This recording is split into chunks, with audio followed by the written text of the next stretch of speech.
talking about school spirits, episode 1, my so-called death.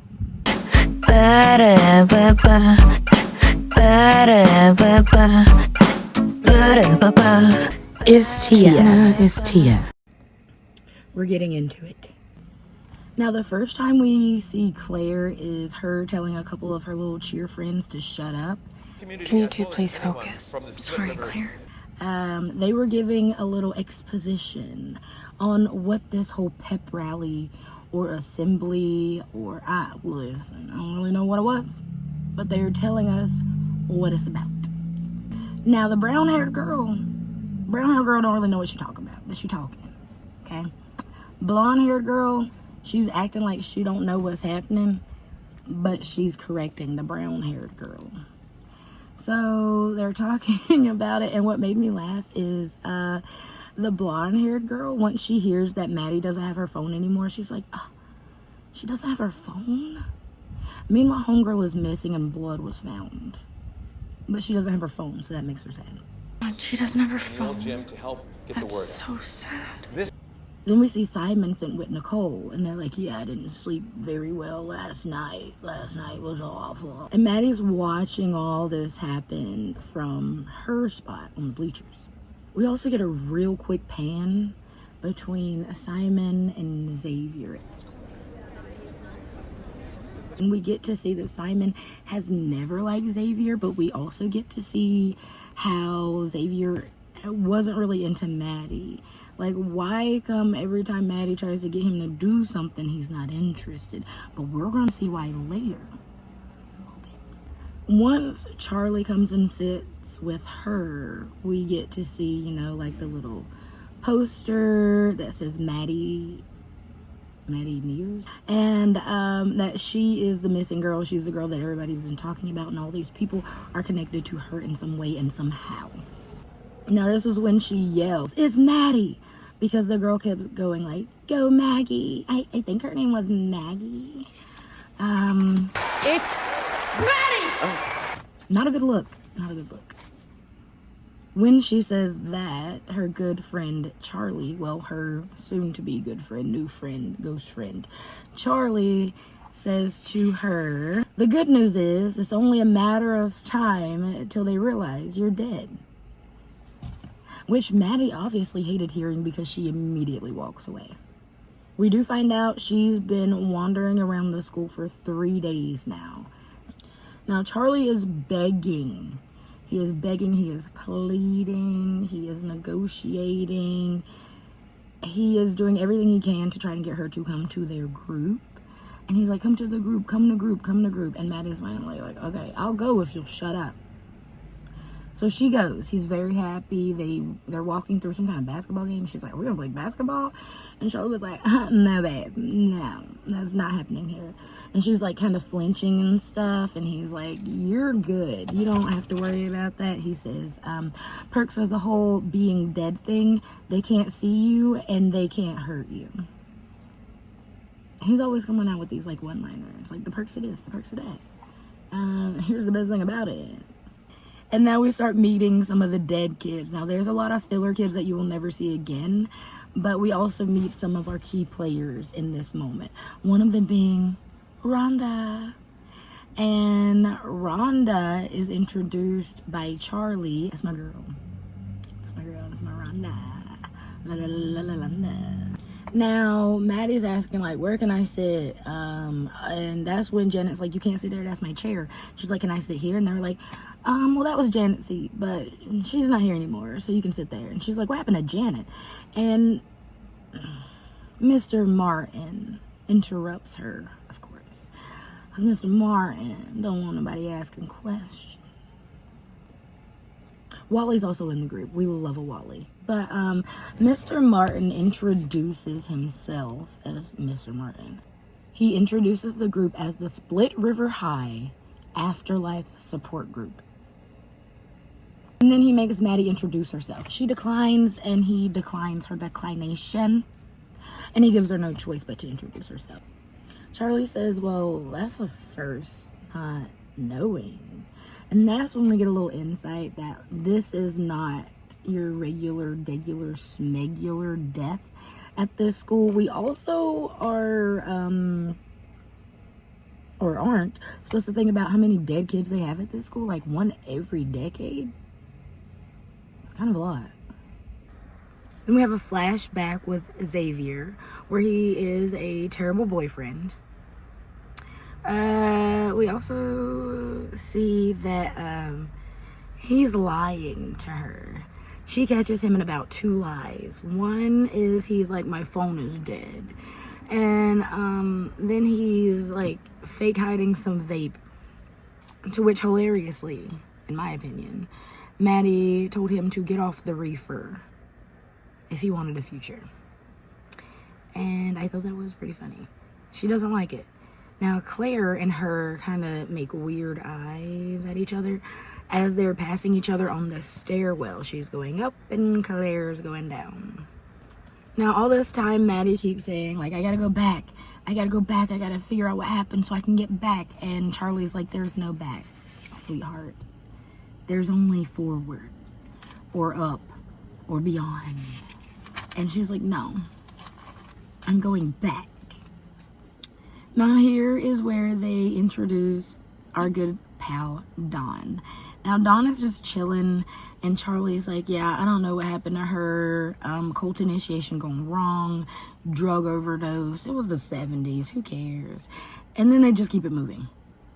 Charlie tries to then teach her about how things reset, how you could like tear a poster off of a locker, but it will be right back there because you're not actually able to change the physical world. That is one of their rules. It takes a lot for them to change the physical world. We will talk more about that later. Charlie also introduces the group of band kids and he's like, oh, they're so sad. They just won't move on. They don't do anything. They just march in a circle like losers. I was kind of like, Charlie, chill out on them. Now here's where something juicy happens. A teacher sets up her jacket. It's like a placeholder for Maddie's seat so nobody doesn't sit in it, it's not disrespected, etc. And of course somebody makes a statement like, that's not Maddie's jacket. Maddie would never wear that. It was Nicole. And the teacher's like, I did that because I want you to keep your classmate in your mind. And then Simon crashes out, as the young kids say. He has 99 problems and he's gonna tell you all of them.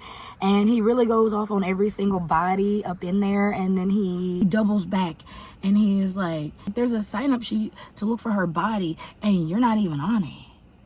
Aren't you her boyfriend? And I'm like, if nobody's on it, why is Nicole not signed up either? Like, why is she making posters but she ain't signed up to look for her? So then Simon and Xavier have this kerfuffle and he rips his bag away from his hand.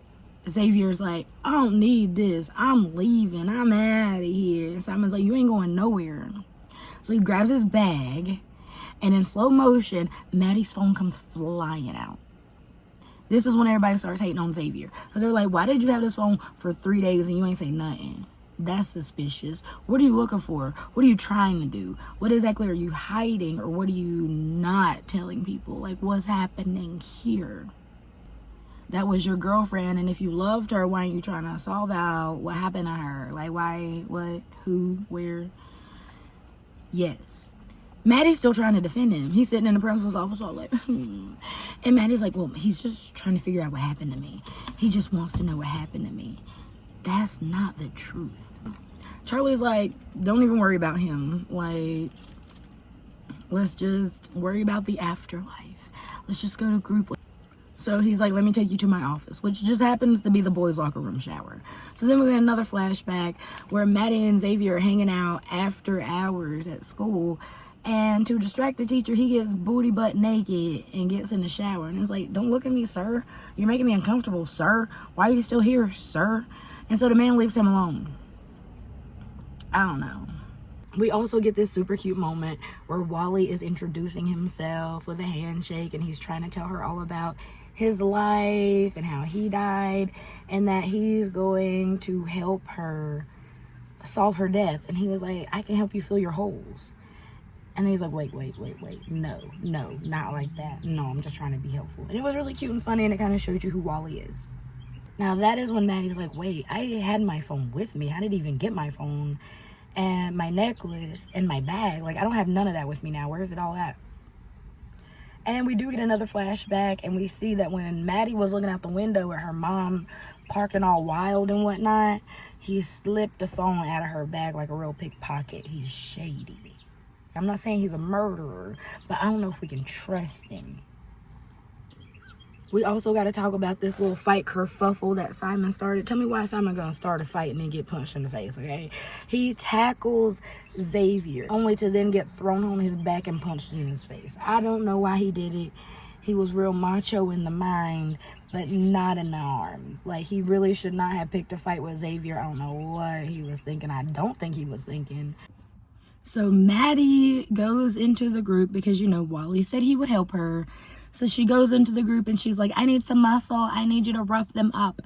And Rhonda's like, it doesn't work like that. We are literally in a different world. Not theirs and not dead. We can't touch them. We can't move things. Because she doesn't want to take no for an answer, she gives Mr. Martin a very smart response. She's like, for somebody who's supposed to be helping people move on, there seems to be a lot of people here, or something to that effect.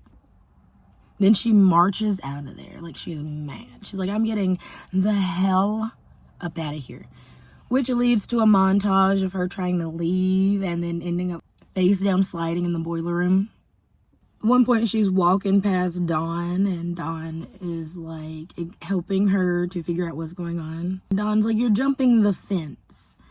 Every time you leave, you get sent back to where you died. And she was like, you get used to it by the third or fourth time, but it starts to hurt after the fifth. And then she just kind of starts giggling after Maddie says she's going to lose her mind. But this is the whole, like, barrier thing. You cannot go past this or then you get reset in a sort of way. Maddie ends up walking into the group.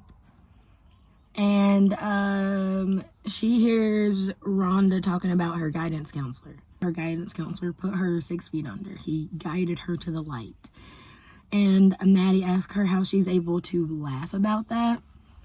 And then Wally was like, well, maybe one day I'll get to a point where we can laugh at what happened. And Mr. Martin's like, yeah, maybe not everybody, but we just got to move on. We got to move forward. We got to get over this. And Maddie's like, yeah, I don't understand how that's going to happen. And as they're talking about it, a bunch of people walk in, and Wally is like, oh, it's your memorial. And Charlie is like, it's a vigil, no body. You're introduced to her mom, and her mom is going to give a speech, but she gets too emotional because, you know, that's her daughter. And so she walks off, and Maddie also wanders off. She wanders off into a conversation Xavier's having with his policeman dad about why he had the phone. And he's like, I had the phone to protect her. And the dad is like, protect her from what? And that's when Xavier says, to protect her because I was cheating on her. And I wanted to protect her from finding out that I was cheating on her. See, I accidentally texted Claire, the cheerleader I'm hooking up with. And I told her, like, whoa, divert the course. Maddie's here, but accidentally texted Maddie. And I took her phone to delete it, and then I didn't know she would never come back. So, oops, Dad. I'm sorry. Maddie hears all this, and she's not happy. It's not a good look. Her thoughts on Xavier have changed. She was defending him hardcore earlier in this episode, all throughout this episode, and now she finds out he stole her phone because he was cheating on her. Oof. Simon goes into the classroom. He apologizes to the teacher, and then he gives this big monologue about how Maddie would not have ran away without telling him. She would let him know. She's never went silent on him like this before. Like, this just isn't her. It's not her. She wouldn't do this. And then he's like, how am I going to survive this place without her? We see Xavier being walked out and put in the back of his dad's cop car, and everybody's got their phones. We go back to the classroom where Simon is just laying there being all sad, and he gets up and he's looking out the window all melancholy, and so is Maddie. And Charlie's lurking in the doorway when Simon looks over and Maddie looks over And then he's like, Maddie? And she's like, Simon? And Charlie's like, what? And that's pretty much episode 1. So I think it was a really good episode. I really liked it. I mean, obviously, it got me hooked. I watched the whole first season and then came back a year later. Yes, I know. There were 2 years between, but one of those years, I didn't know this show existed. So, once I did, I was on it. I thought we kind of got a feel for everybody. And, you know, there's a bit of mystery. What happened to Maddie? Where's Janet? And you get to see how they interact with each other. The friend group, the boyfriend, the frenemies. So, I will see you for episode 2. And we will go over what happened and we will talk about it.